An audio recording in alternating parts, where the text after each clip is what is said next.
Hello and welcome to today's video where we're showcasing all of our winners from the 2020 awards. We'll hopefully inspire you to enter this year and find out about some of the great work that our winners from last year have done. So the category that we're looking at today is Best Collaborative Teamwork. And there's quite a few organisations that have come together for this. So we've got NHS Arden and GEM CSU, NHS England and Shine, and we've got everyone from the team that helped pull that submission together and worked on that project with us today. So thank you for joining us. I'll hand over to the team to take you through their presentation and their project, and then I'll come back at the end and ask you some questions. So over to you. Thank you for joining us. Thank you very much. Hello, and thank you, CIPS, for giving us the opportunity to share our journey to deliver pioneering fetal surgery to eligible women in the UK. This is not only the story of how we created a high quality service, but also how a truly collaborative approach to provider selection enabled us to put this service in place. So you can see my colleagues who are on the call with me today. I'm Chiari, I'm the medical advisor for highly specialised services in NHS England.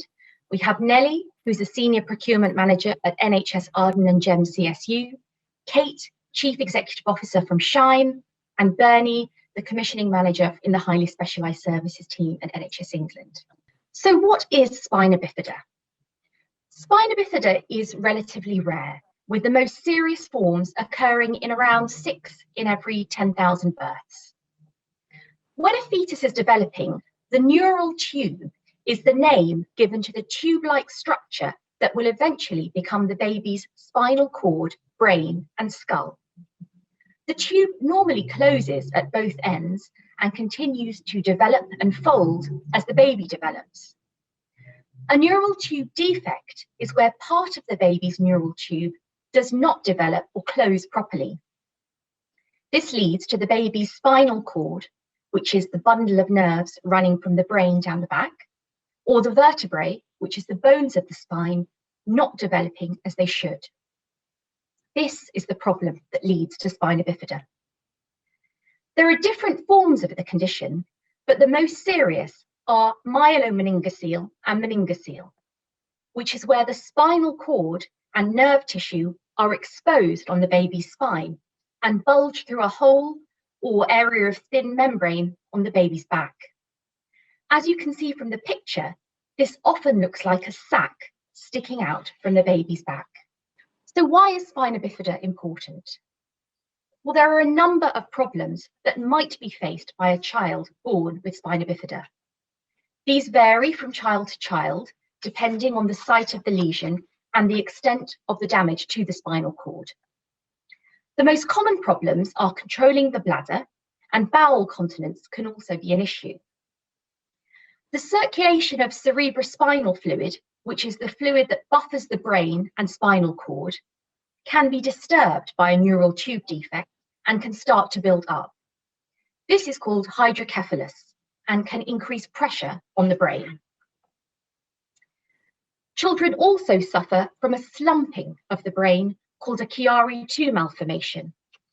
This is where the structures at the base of the brain displace into the opening at the base of the skull and the top of the spinal canal.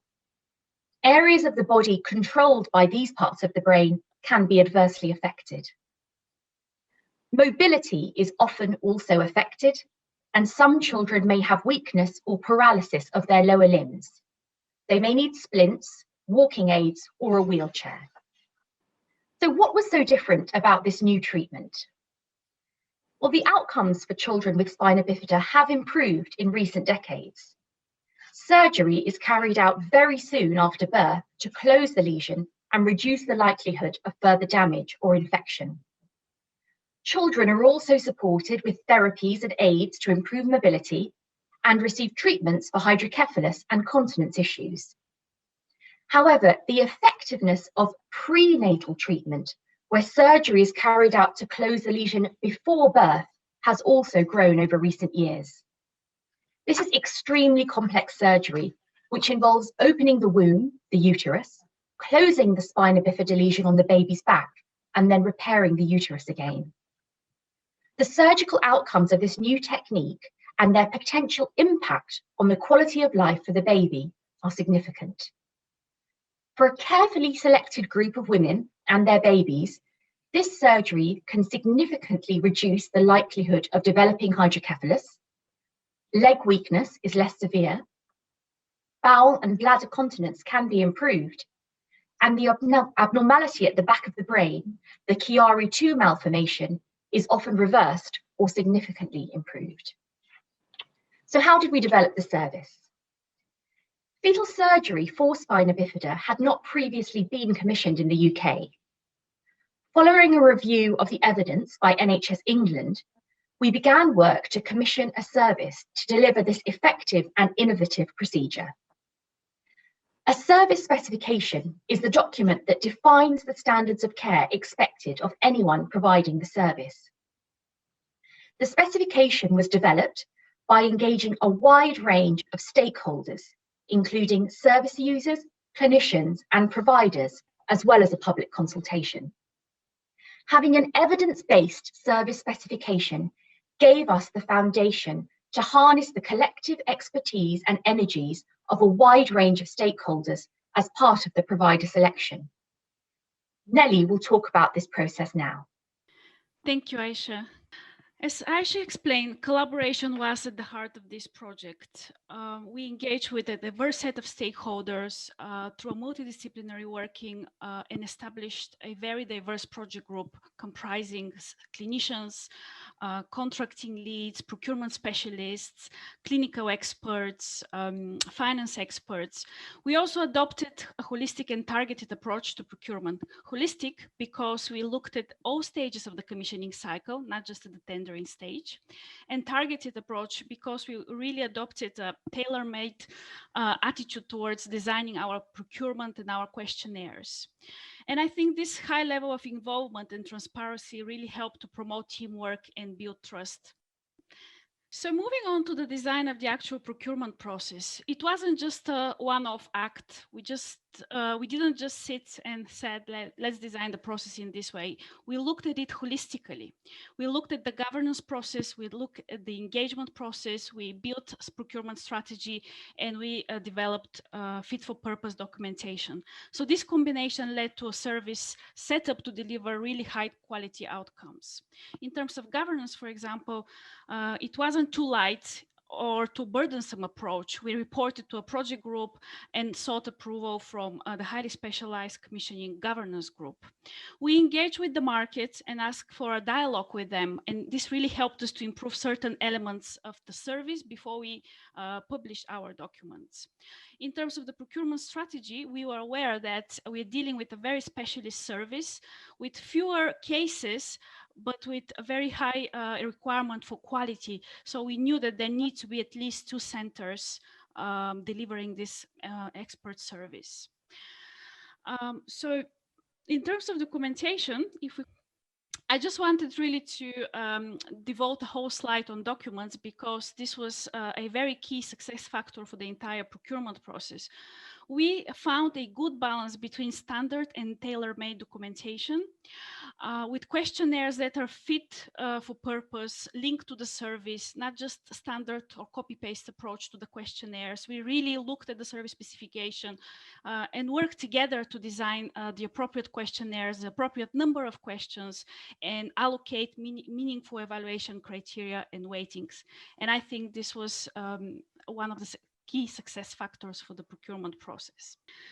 So I just want to emphasize the very key role of the procurement stage in the commissioning cycle. We built a solid foundation for other stages, such as the implementation, contracting, and contract review, but we also looked at the tendering stage in terms of engagement, developing the specification. So we really played a very key, procurement really played a very key role in the entire commissioning cycle.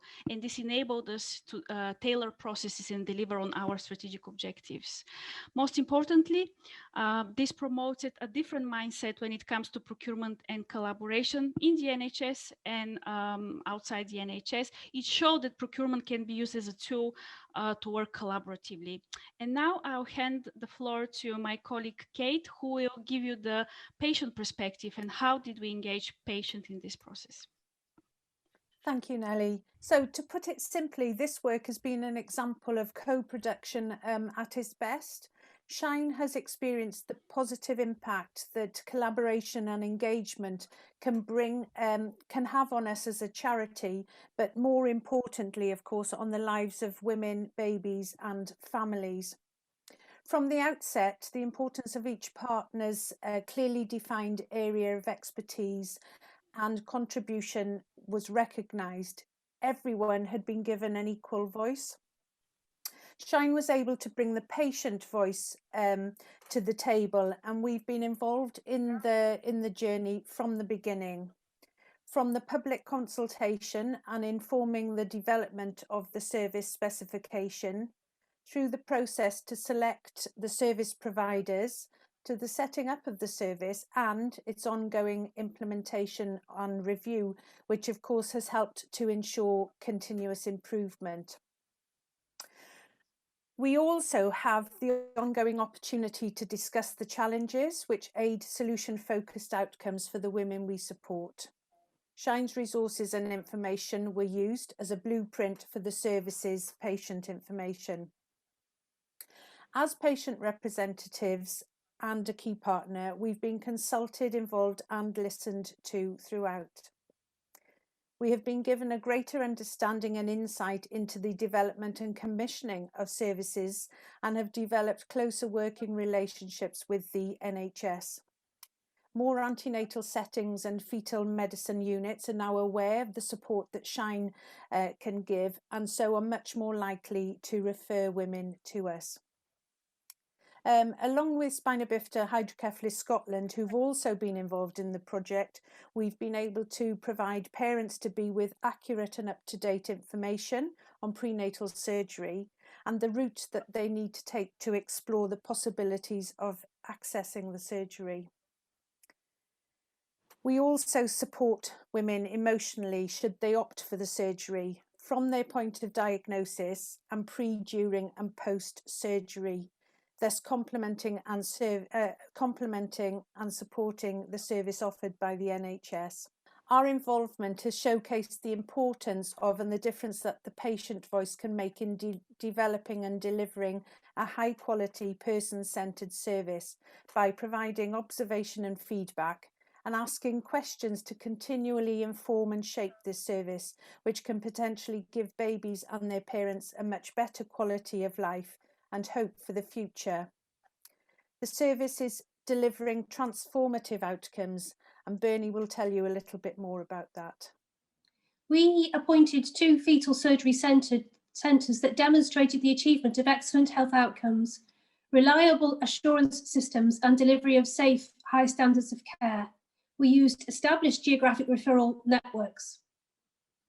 As a result, service delivery is well coordinated and communicated, and the 2 units provide cross-cover for each other and collaborate with referring units to share knowledge to improve the quality of shared care. A wide programme of education has been offered to potential referrers. Referring teams can attend surgeries to increase their knowledge of the condition and build first-hand local experience and expertise to improve the quality of referrals in the future. We've also put in place with the 2 fetal surgery centres a robust framework for continuous improvement in the overall quality of care, including regular review. We estimate that around 10 women per year from England will access the service. We also commission for the populations of our devolved nation commissioning colleagues, which could bring the total up to about 16 to 20 women per year. In total, 20 surgeries were undertaken between November 2019 and December 2020 to women across the UK, all of whom have gone on to deliver their babies safely via planned caesarean section. As Aisha explained at the start of this presentation, while the number of cases may be small, the impact on quality of life for the babies and their families can be significant and life-changing. 100. Over 12 months, the project was delivered at pace, thanks to strong leadership and excellent internal and external collaboration. So there was a real spirit of let's get this done and let's do it right and let's do it well. We completed the provider selection project in less than 1 year, from initial discussions to contract implementation. Our effectiveness stemmed from joint aims, including timely delivery of the project, a strong team spirit, regular meetings, very regular meetings, openness to diverse viewpoints, and taking full advantage of video conferencing to connect expert. People always made themselves available to other members of the team if there were any urgent queries, and that was really important. External and environment factors were a driver in needing to conclude these arrangements in a timely manner. One site and 2 sites working in collaboration, balancing access with expertise. For surgery of this complexity, finding the right balance between providing care close to patients and maintaining high service quality was going to be a challenge. Given the innovative nature of the surgical technique, we are satisfied that this was achieved. There were, as we've said, over 100 stakeholders, including clinical experts, charities, and commissioners who input into the development of the specification. And that was to make sure that it was really spot on and met the needs of patients and the clinical evidence base. The success of this project is down to the collaborative effort from everyone involved. At every stage of the process, we held true to the principles of engagement and involvement, ensuring that all voices were heard and taking that insight into our process and implementation to develop the best solution for all.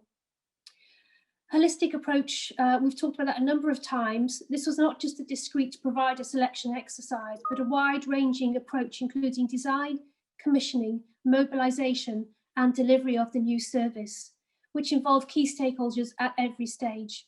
And that meant really hearing the patient voice and the advocates for that, Kate and her team. That hasn't ended when the service delivery started. We hold weekly calls with the providers to share and troubleshoot any issues, whether they be organisational, referral or communication. Formal clinical meetings have been held every 6 months, and the service has developed learning updates for referring clinicians to educate them into what is needed by the service in terms of the referral quality and to improve understanding. We are delighted and honoured that this project was recognised as a winning entry in the Collaborative Teamwork category at the CIPS Excellence in Procurement Awards last September. We're really very proud. It's been an exceptional collaborative effort across a wide range of stakeholders, which is already having a transformative impact on the lives of babies with spina bifida in the UK and their families. Thank you very much for recognising our work. Excellent. Wow, what a great project. And I sat on with the judges' calls when we were reviewing all of the projects, and I think there were some things that really blew them away. Such a worthy cause, such an important piece of work that needed to be done.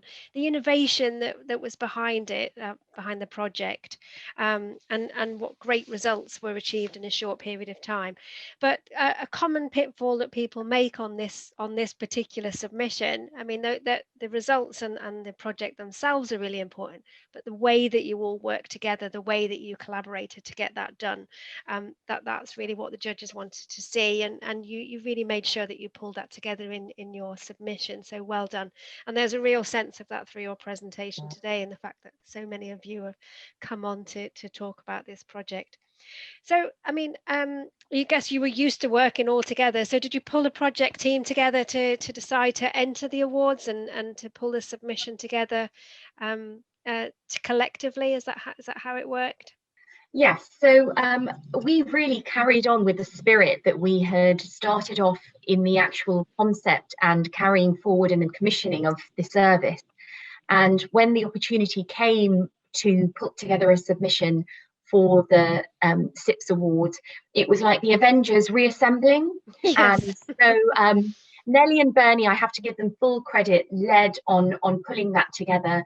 And then Kate and I added our own perspectives from the patient point of view and the clinical perspective as well.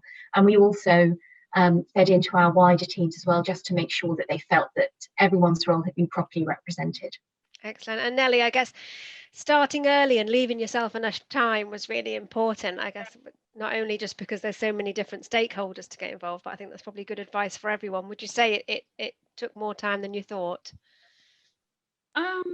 I think, yes, you need to give yourself sufficient time, and you really need to think it through, and you really need to work with your communications team as well. I think we had a very good connection with Marie-Louise from Arden and GEM CUS team, and I think this really helped to see different perspectives, see what will look better in the submission or what we need to maybe modify slightly. So I think, yes, starting early, consulting with all stakeholders, they'll always give you some good perspective and tips, because if, for example, I only focus on the procurement aspect, then I may miss something else that really needs to be pointed out. So yeah, starting early, engaging widely, and making sure you get in touch with communications teams. Two excellent good tips there. Definitely getting your comms team involved, but also relaying that project to other people who, you know, you're so involved with it yourself, it's hard to see those things that are really exciting or sound more interesting to other people. So yeah, really great advice. So Bernie, it must have been great when you found out that you won, and it was a shame that we couldn't all get together on the night, but hopefully you managed to all celebrate in your own way. We did. I mean, everything's been virtual this year, so it was just more of the same, really. We were used to celebrate. We were used to doing anything virtually, so celebrating virtually was just so nice. And we all had a little glass of bubbly ready, or sparkling water, just to seal the moment. And we were very excited to listen to the award ceremony to see that we won, and we were so excited. I can't tell you. That was just, we were beaming all day. It was really exciting. But I think one of the things that we found as part of doing the project and putting a submission together, it was difficult to really try and describe the energy and the pace and the enthusiasm that we had as a team to make this work in the first place. And I hope that we capture that in our submission. I think it's important for people when they're writing their submission to try and describe how what they did was special, and that's what we tried to do. Excellent. No, I think you certainly did, and the conversations I had with the judges, that certainly came across. So well done. So Kate, I guess winning the award, we should really shout out about it, tell as many people as possible, and reap all those benefits. I guess, have you seen an increased profile of people recognise this project more? All of those things, have they been all happening? Most definitely. I think I mentioned in the presentation that of course we as a charity now are reaching other parts of the NHS that maybe we wouldn't have reached before. And of course for us that is invaluable, because we know that we can support so many more women and support them through surgery, or indeed whichever option they decide or they are able to follow. And I think that that's one of the important things of this project, and for us as the patient voice to be to have been so involved and to continue to be so involved is that we've been able to bring our perspective to the project, but equally the surgery now offers another option for women to follow when they have that devastating diagnosis at their 20-week scans. So I think that there will be many charities out there who will be quite envious of our opportunity, the opportunity we have had to be part of this fantastic project. Excellent. And if it can raise awareness of what is possible through this terribly cruel disease, then yes, excellent result. Ladies, thank you very much for joining us. Thank you for sharing your story. It's really inspirational. I hope it's inspired some people to think about entering the awards this year, particularly for this category. Remember, we want to hear about the project and the results and all those interesting things, but you could see today the energy around the collaboration that was behind it all, and that's really important to get across in this particular category. So thank you very much, and congratulations once again on your year of winning this award. Fantastic result. Thank you. Thank you. Thank you. Thank you.